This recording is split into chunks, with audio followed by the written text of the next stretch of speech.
So in this video, I'm going to be sharing with you a brief recap of the defence's closing speech in the trial of the nurse, Lucy Letby. On Monday, June 26th, her defence barrister, Ben Myers-Casey, started his closing speech in her trial, which began at Manchester Crown Court last October. Addressing the jury of 8 women and 4 men, he said, quote, "What is really at work is best described as the presumption of guilt. That is what is being used. The prosecution case is fueled by it and riddled by it. No matter what Lucy Letby says or doesn't say, it is slotted into an ever-flexible, ever-changing theory of guilt. Everything is treated as evidence of guilt. I'm going to ask you to do something different. I'm going to ask you to approach the evidence with something else at the forefront of your mind. That's something called the presumption of innocence. Being fair and working on the basis that someone is innocent until proven guilty is how our law works." Mr. Myers said it's hard to imagine allegations that are more upsetting and distressing, but urged jurors to guard against sympathy and a natural desire to point blame and to seek retribution. He said the prosecution has characterised Letby as manipulative and calculated in a way that serves their case. He told the jury she was a 25-year-old Band 5 nurse, an excellent one, but without being rude or complimentary, that's what she was. Looking after dozens or hundreds of babies, not just the 17 we have spent these 9 months looking at. Referring to her cross-examination in evidence, Mr. Myers said she is not a genius with an infallible and excellent memory. She is somebody who was ready to stand up for herself at some points and someone who could remember pieces of evidence from the years she has been waiting for this trial. It's not like there is loads else to do in prison. This is someone who is scared and anxious and struggling to hold it together. The prosecution portrayal is back to front. They have to make her into someone she is not. They have done that to compensate for the fact they don't have the evidence they need. Mr. Myers pointed out to jurors that despite Letby being under suspicion by an increasing number of doctors over nearly 12 months, there is no evidence of her doing any of the alleged harmful acts. Mr. Myers said there are 2 possibilities to explain what happened on the neonatal unit between 2015 and 2016. Either the deaths and collapses happened as a result of a baby's condition, maybe in combination with the state of the unit at the time, or staffing pressures or failings in care. He added, "Then there is the possibility that a young woman, a well-trained and apparently dedicated neonatal nurse, decided to kill children or to try to kill them for reasons that are beyond comprehension and unidentified." Mr. Myers went on to tell the jury the period on the indictment coincided with the period when the hospital took on too many babies with too many high care requirements. The barrister said a gang of 4 senior consultants, Dr. Stephen Breary, Dr. Ravi Jairam, Dr. John Gibbs and a doctor who cannot be legally identified, had not given evidence without motives of their own. Letby claims the 4 pinned blame onto her to cover up failings on the unit. Mr. Myers said, "One by one these senior consultants have lined up in their evidence to do their bit to do down Miss Letby, some blatantly, some understated, but all designed in fact to assist this prosecution. The blame for absolutely everything has been heaped on her." He said the unit was unusually busy between 2015 and 2016, caring for babies with more complex needs, but with no change in staffing levels. On Tuesday, Ben Myers-Casey continued his defence closing speech at Manchester Crown Court and asked a jury of 8 women and 4 men to consider how the theory of air embolus worked in this case. He said, "This is meant to be reliable, scientific, medical theory, underpinning the most serious allegations. At the heart of it are prosecution experts Dr. Evans and Dr. Bowen. They are the ones we say are pushing it, and the prosecution rely on it, of course. Neither of them has clinical experience in identifying or treating air embolus." He said both had principally relied on a research paper written more than 30 years ago about the effect of air embolism on infants. That study, said Mr. Myers, showed 11% of 53 children had displayed signs of skin discoloration. Mr. Myers told jurors, "As a basis for conviction for someone of murder and attempted murder, It is tenuous in the extreme. He added, that meagre piece of research has carried into guesswork in this case.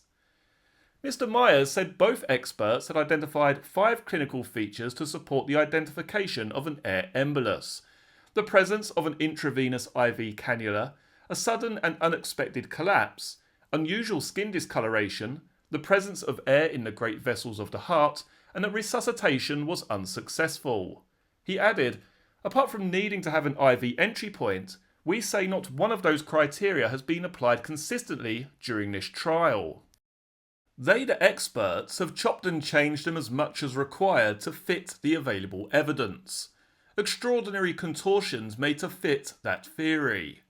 He said there were many causes of discoloration in a baby, and in this case there was no precise record taken, such as a photograph. The descriptions varied between witnesses, he said, and sometimes came months and years afterwards, following discussions with other witnesses. Mr. Myers said the dangers of recollection being contaminated and influenced are obvious. He said the number of babies in this case who recovered from an alleged injection of air does not make sense, and that any neonate had the medical potential to deteriorate suddenly and unexpectedly. Air in the great vessels of the heart does not in itself diagnose a gas embolus, Mr. Myers said. He told jurors, scientific evidence needs to be sufficiently reliable if you are going to rely on it. What guidance you have had from the experts has been applied inconsistently throughout the case.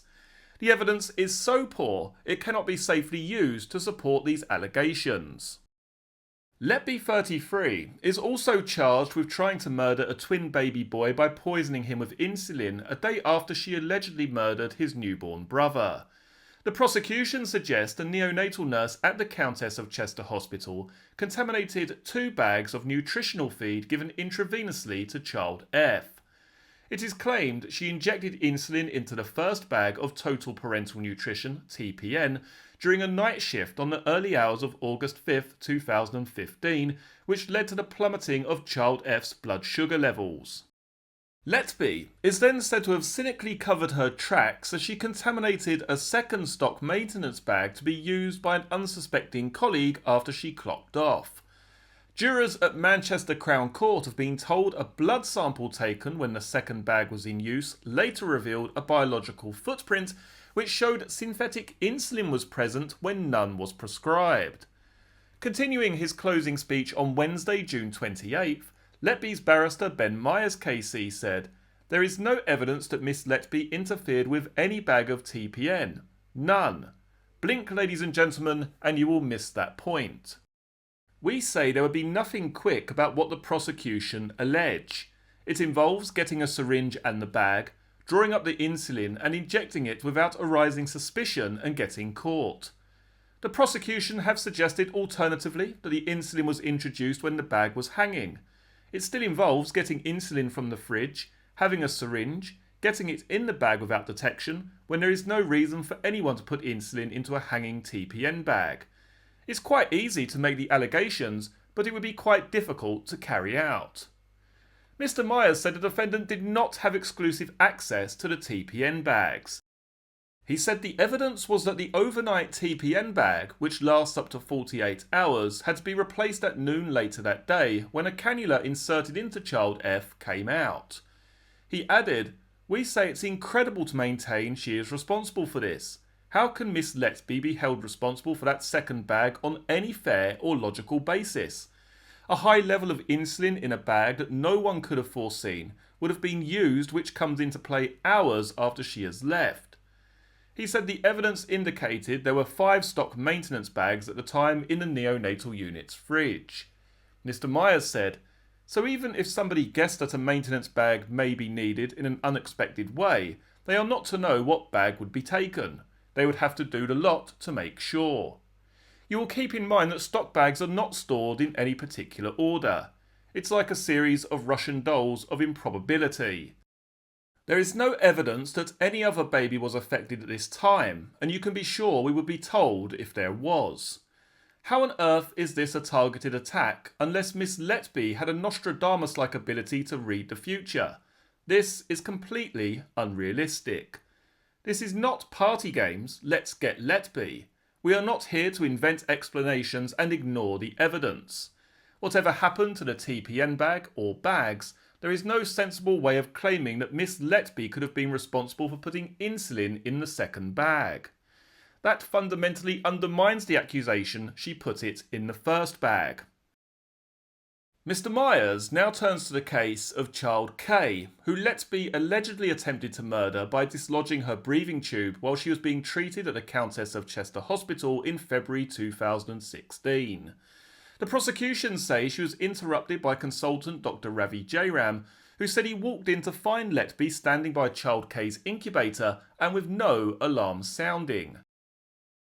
Continuing his defence closing speech at Manchester Crown Court on Thursday, Ben Myers KC said, "The accusation is that Lucy Letby interfered with the tube and interfered with the alarm knowing it would not go off. We say the fact that blame was being directed at Miss Letby by Dr. Jairam, the consultant responsible for child K on that unit, is no mere coincidence directed long after the time of these events. She doesn't accept that this is anything she ever did. She doesn't accept she has done anything to harm these children." The allegation relies on the credibility and reliability of Dr. Jairam, as it always has done. We say the most striking feature of this allegation is he did nothing despite what he claimed to the police nearly a year later. That is not worthy of belief. It's incredible.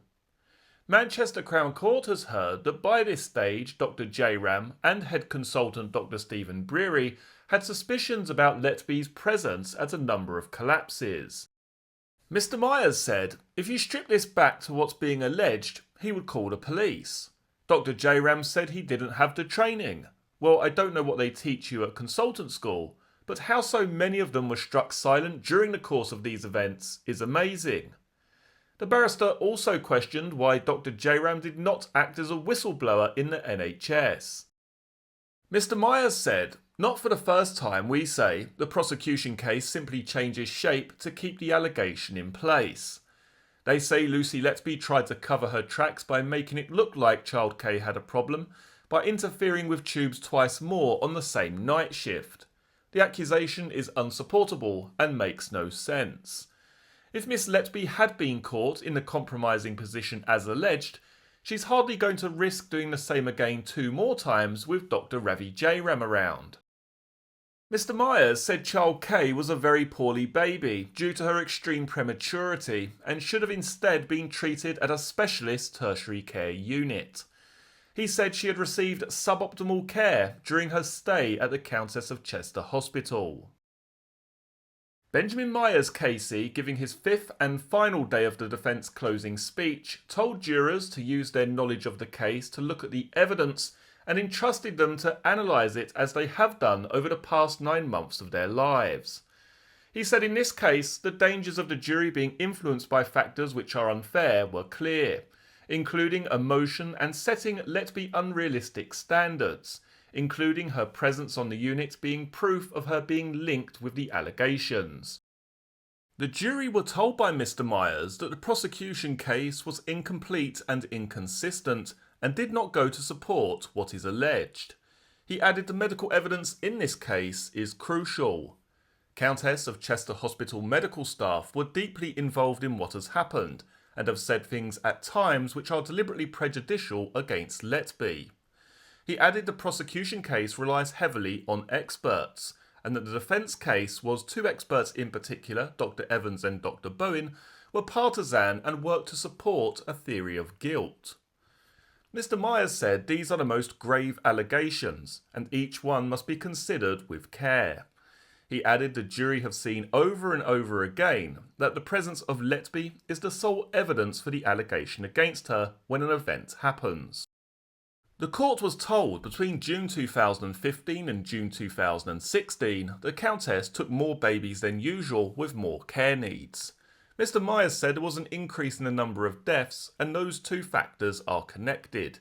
He added what didn't change was Lucy Letby. Mr. Myers said nobody at the hospital was going to turn around and say yes, we got this wrong in relation to failings in care at the Countess of Chester Hospital. He said when failings happened, Letby got the blame instead of terrible, suboptimal care for the babies. He added many of the allegations rely on inconsistent standards and partisan and poorly reasoned experts. The prosecution case relies on a presumption of guilt. As Letby wiped away tears in the dock, Mr. Myers said it was easy to lose sight of the person behind the allegations and of who she was.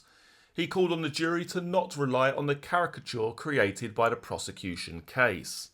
Mr. Myers said Letby took on extra shifts and was flexible in her work. He added she was hard-working, she was deeply committed, she had a happy life, she loved her work and loved being a nurse, so was there when these incidents happened. For a system that wanted to apportion blame when it failed, she was the obvious target, as she was there.